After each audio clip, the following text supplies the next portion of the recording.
c'est là qu'on en arrive au RIC. Le RIC n'est pas proposé pour sauver le peuple, il est proposé pour sauver la République. Le RIC, c'est quoi? C'est une nouvelle chimère démocratique pour régénérer la démocratie. Et on doit régénérer la démocratie parce que l'on doit régénérer la République. Et parce que vous devez payer la dette. La banque et la République sont un couple indissociable. Rentrons dans le détail. Au nombre des chimères démocratiques, l'on peut compter le référendum d'initiative citoyenne, le dernier piège tendu aux Français pour réactiver la croyance en la démocratie. La Constitution française prévoit actuellement 4 cas de référendum. Je vais vite et je ralentis pour les points importants. Pour l'adoption d'un projet de loi portant sur l'organisation des pouvoirs publics, sur des réformes relatives à la politique économique, sociale ou environnementale de la nation et aux services publics qui y concourent, article 11 de la Constitution. Pour l'adoption d'un projet de loi tendant à autoriser la ratification d'un traité, toujours l'article 11. Pour la révision de la Constitution, article 89. Toutefois, aucune révision constitutionnelle, même approuvée par référendum, ne peut porter sur la forme républicaine du gouvernement. La forme républicaine du gouvernement. Au niveau local, pour soumettre à la décision des électeurs d'une collectivité territoriale un projet d'acte relevant de sa compétence. Article 72.1. Lors de la révision de la Constitution en 2008, l'article 11 de la Constitution a été complété afin de permettre théoriquement un référendum à l'initiative du peuple. Vous voyez qu'ils ne vous ont pas attendu. Plus précisément, un cinquième des membres du Parlement soutenu par un dixième des électeurs inscrits sur les listes électorales, soit au moins 185 députés ou sénateurs sur 925 et plus de 4,5 millions d'électeurs. Mais cet article interdit d'abroger par référendum une loi récemment votée. Cette disposition est entrée en vigueur en 2015 et n'a jamais été appliquée.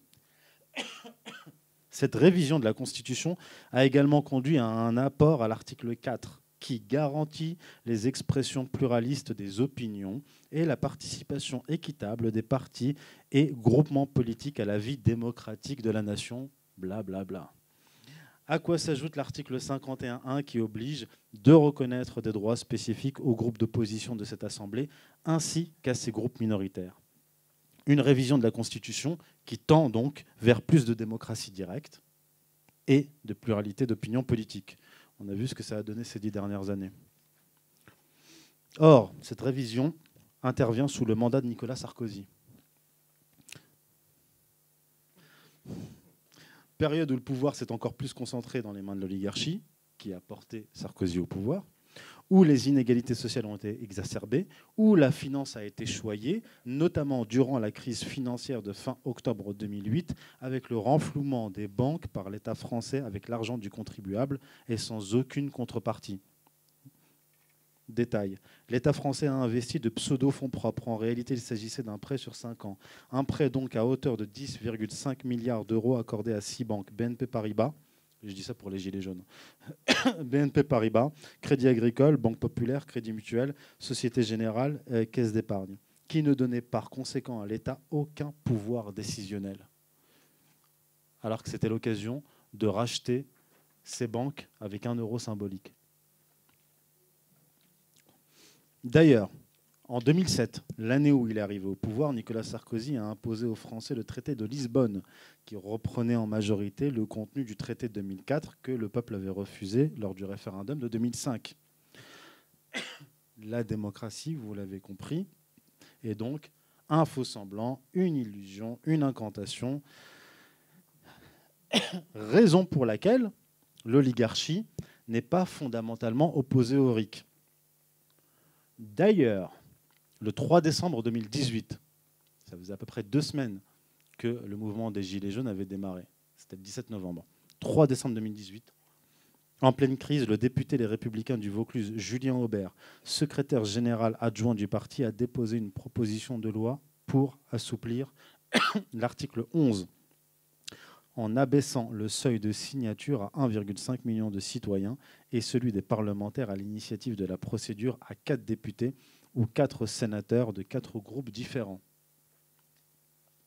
Aussi, le journal Le Monde, vous savez à qui il appartient. Niel, Pigasse, c'est la banque Lazare, associé à Pierre Berger qui est mort en 2017, et Le Figaro, pardon, propriété du groupe Dassault.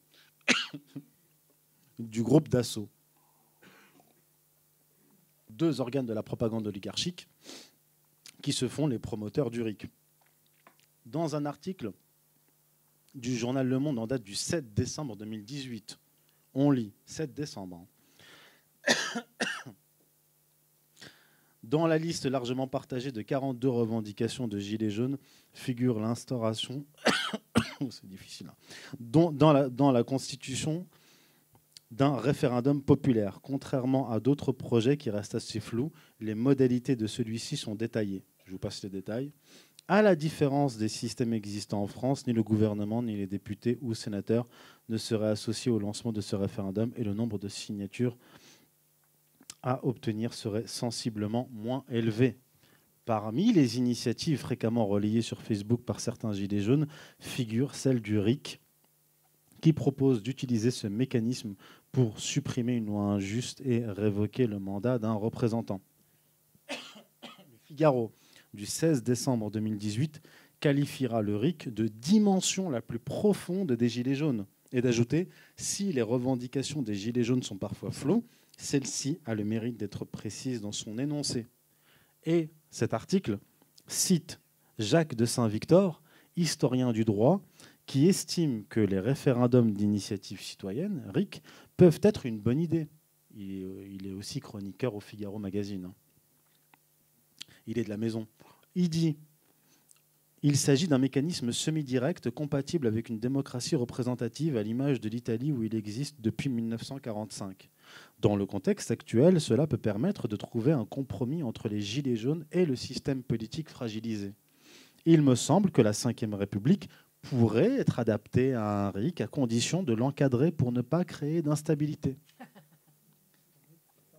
Fin de citation.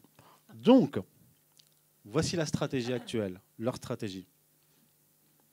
Elle consiste à gagner du temps pour capter, via les grands médias, l'attention du peuple. Concentrez votre regard tel un hypnotiseur sur la solution miracle, le RIC.